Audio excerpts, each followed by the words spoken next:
Good afternoon.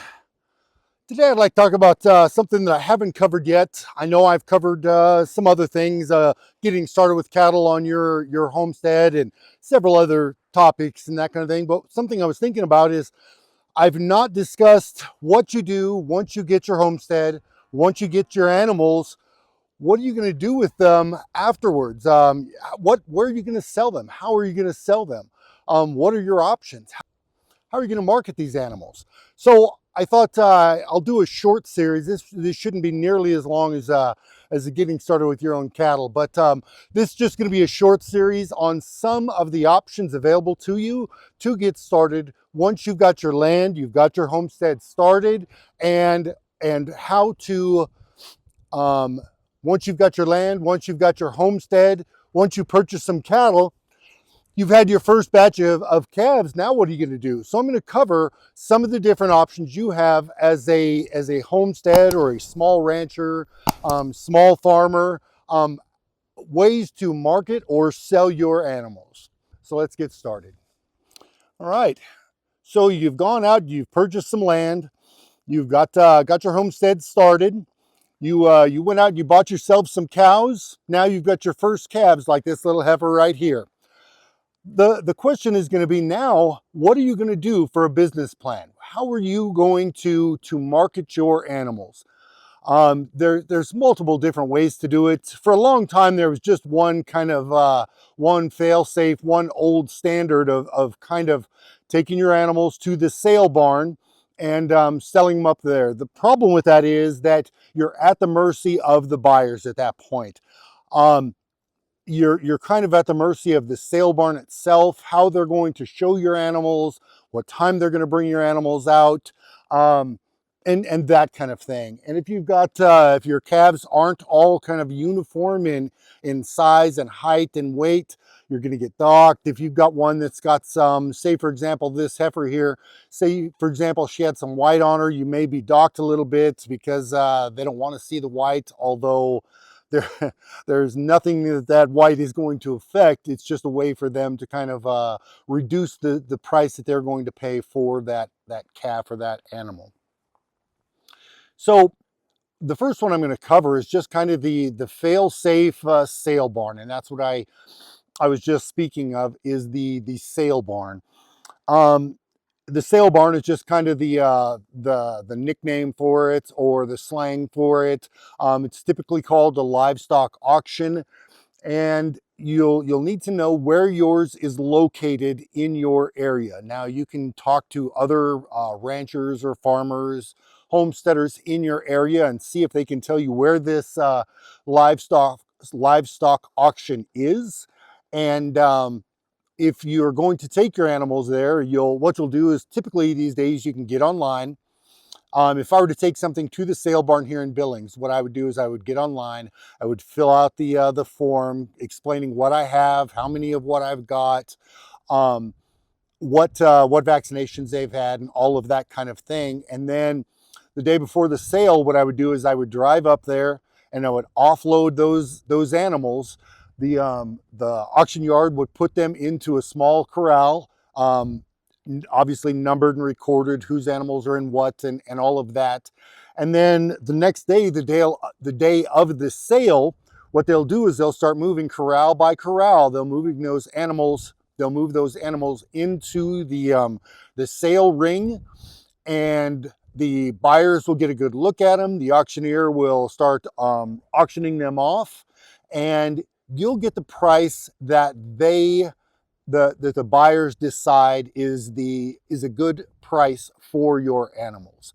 Um, there are problems with that, in that if your animals come out really early in the sale, you may not get as much money.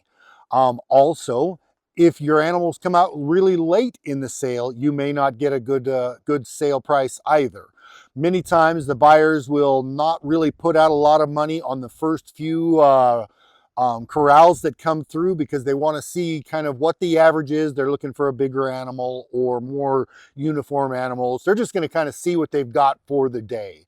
Then as the sale goes on, then they'll start buying a little more. They'll be kind of more after, okay, we really need to kind of buy these up. They're whoever they're buying for, whether that be themselves or another rancher, a larger rancher, they'll have a quota of, okay, this is what I'm supposed to buy today. So then they'll start buying. But once they've kind of filled up those quotas, then what? Well, then they the prices start dropping again, and you're kind of at the mercy of the sale. Additionally, the sale barn is going to take a percentage of whatever the sale goes for. So if you get, I don't know, I'm gonna throw a number out. Say you get $2,000 for a 600-pound steer. You get that $2,000, then the sale barn is going to take anywhere from 3 to 5%. Billings, I think, takes 4%. So they're going to take 4% of whatever it is that you've made. Additionally, you're going to have the time, however long it takes to load your animals, get them to the livestock auction, the sale barn there, offload them. Hi, sweetheart. Hi, mama. And so then you've got to take them up there. You've got to offload them. You got to talk to the people. You got to get your animals taken care of in their corral.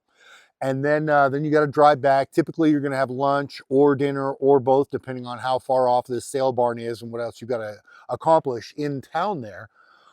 So like for me, it's 100 miles, little over 100 miles to get to the sale barn.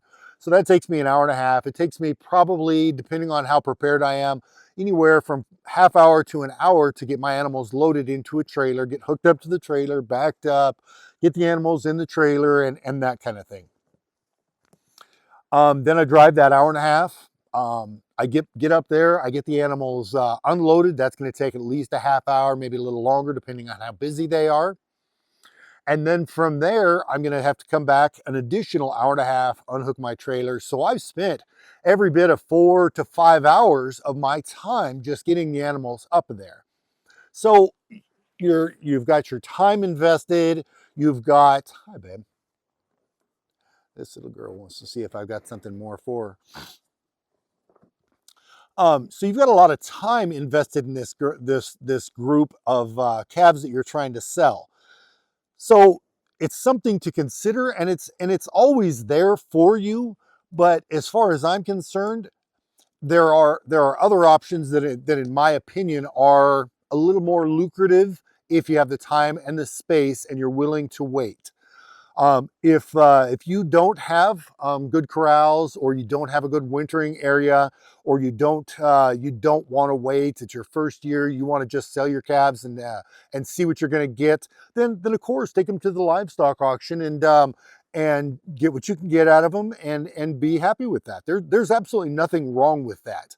I think though that from my perspective, at least in my way of thinking, if you're starting a homestead, again, in my way of thinking, you're trying to do things more locally. You want to do these things yourself. You want to provide for your community, and you want to be a better part of your community in that you'll sell locally to the people near you.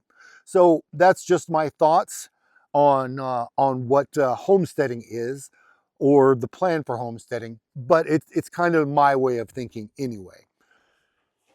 If you like this video, if you got anything out of it, if you're enjoying this content, please do me a favor and like, subscribe, and leave me a comment.